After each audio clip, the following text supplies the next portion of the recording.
In July of 1974, a young woman's body was discovered in the sand dunes of Provincetown, Massachusetts.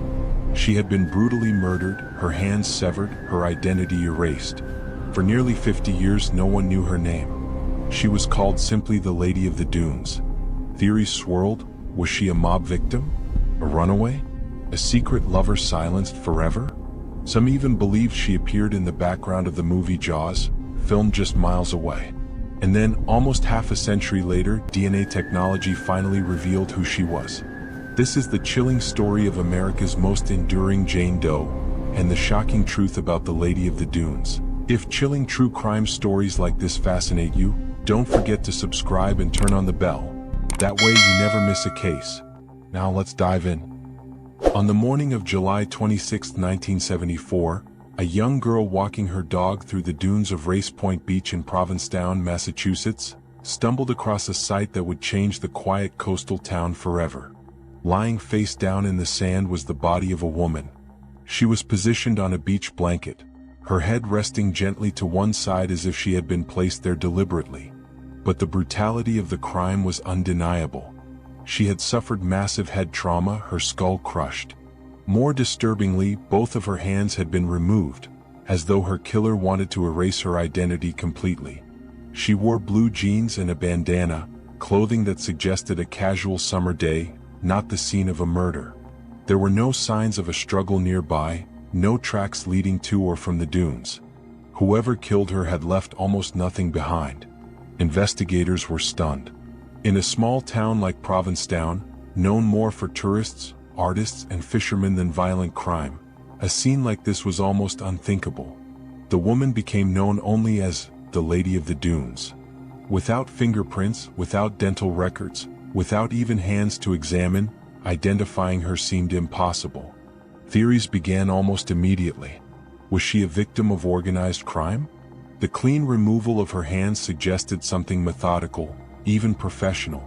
Some wondered if she had been involved with dangerous people and paid the ultimate price. Others speculated she was a runaway or transient, someone whose disappearance wouldn't be noticed right away.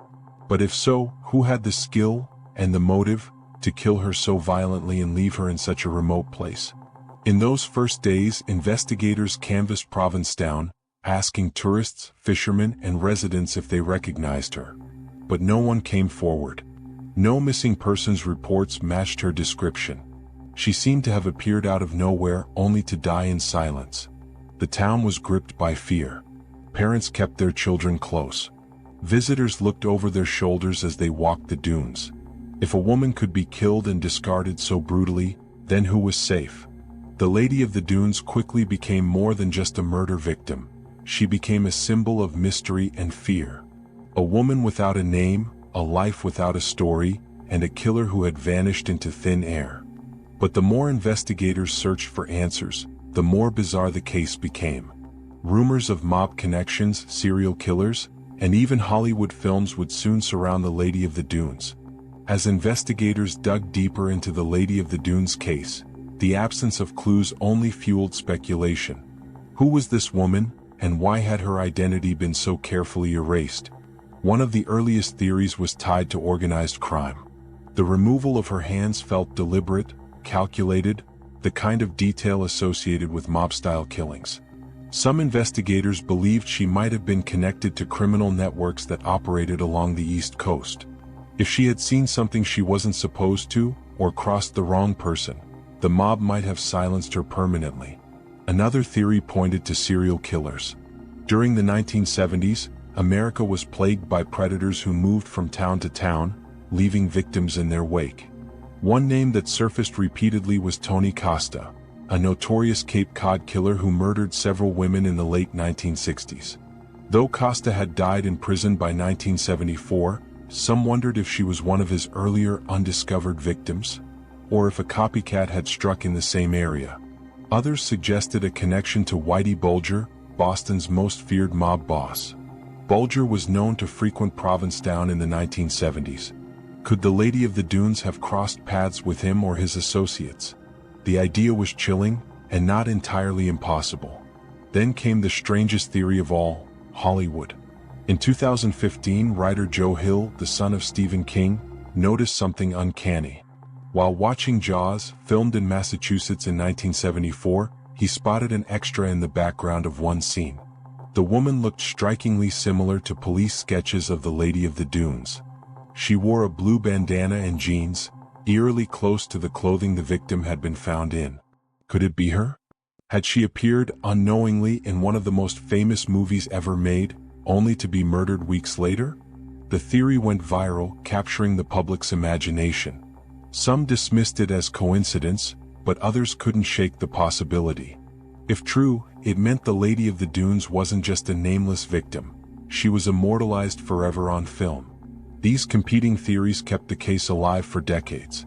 Each possibility seemed plausible, yet none could be proven. With no fingerprints, no family coming forward, and no leads that stuck, the Lady of the Dunes remained an enigma, both in life and in death. But the investigation wasn't over. Decades later, new technology would breathe life into the case, uncovering hidden details and setting the stage for one of the most shocking identifications in cold case history. For investigators, the Lady of the Dunes case became a haunting obsession. In the summer of 1974, the Provincetown police worked tirelessly, but the trail grew cold almost immediately. Without fingerprints or dental records, and with no one reporting her missing, they had little to go on. Over the years, sketches were drawn and redrawn. Busts of her face were sculpted using clay reconstruction, each one capturing her features with haunting accuracy, but none bringing forward the answer everyone wanted: her name. Decade after decade, investigators tried again. In the 1980s, they exhumed her body for new forensic tests, hoping advancing science would provide clues.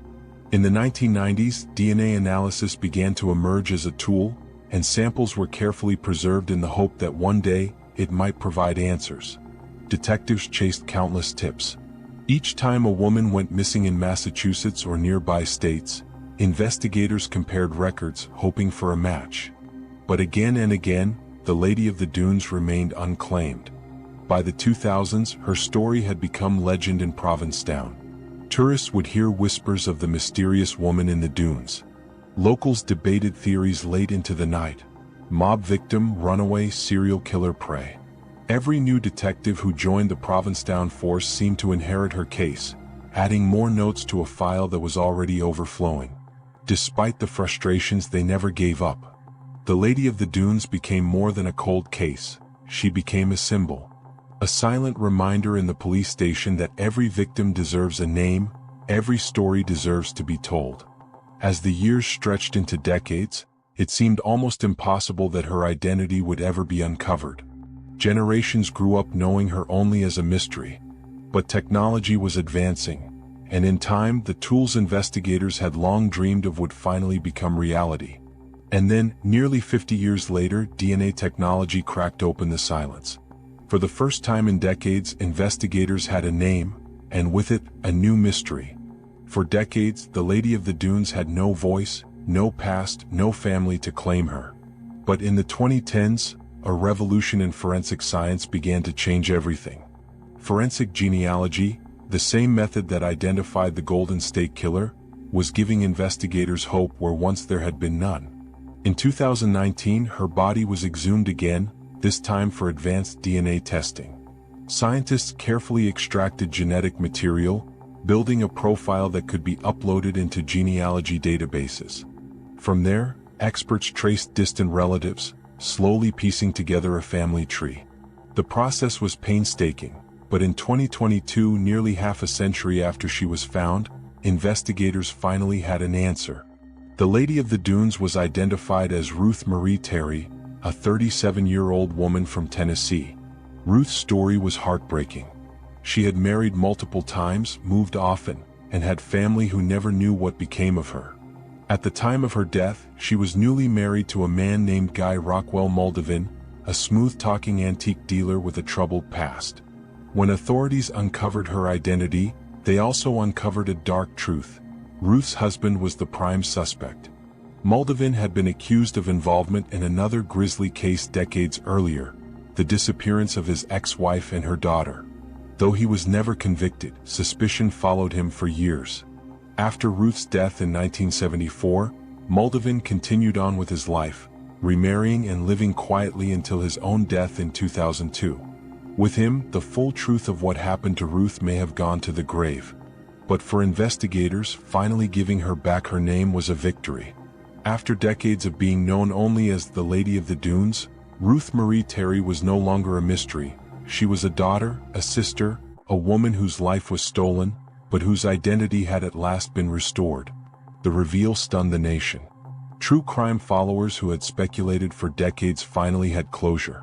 Locals in Provincetown gathered to honor her memory, leaving flowers and prayers at the dunes where she was found. Even as her killer could no longer be prosecuted, her story had shifted. The faceless Lady of the Dunes was now Ruth, and her name would be remembered. But Ruth's story doesn't end with her identification. Her case raises bigger questions. How many other Jane does are still out there waiting for their names? And what does her legacy mean for the future of forensic genealogy? For nearly 50 years she was a mystery. A nameless woman buried in the sand, her story frozen in time, her face reconstructed again and again as detectives begged the world to recognize her. She was the Lady of the Dunes, a ghostly reminder of how easily a life could vanish without answers. And now she is Ruth Marie Terry, a woman who loved, who traveled, who married, and who should have had many more years ahead of her. By restoring her name, investigators gave Ruth back her humanity. She is no longer just a case file, no longer a haunting nickname. She is Ruth. Her story is more than a solved mystery. It is a testament to perseverance, to the detectives who refused to give up, to the scientists who pushed technology forward, and to the families who never stopped searching for the missing. It also highlights the power of forensic genealogy. Just as Ruth was identified, countless other Jane Does and John Does may one day be given back their names. For every anonymous victim, there is a family waiting to know the truth, to finally mourn, to finally heal. But Ruth's case leaves us with another question. How many killers like her husband have slipped through the cracks of justice? How many victims never saw accountability because the evidence came too late? For Ruth, justice may never arrive in a courtroom. But recognition is its own kind of justice. The dunes of Provincetown are quieter now, but they will never be the same. Where once lay an unidentified victim, there is now a name etched in history. Ruth Marie Terry. Not forgotten. Not faceless. What do you think about the Lady of the Dunes case? Does solving her identity bring true closure, or does it leave us with more haunting questions? Let me know in the comments. And if you want more true crime documentaries like this, don't forget to subscribe and turn on notifications, so you never miss the next case.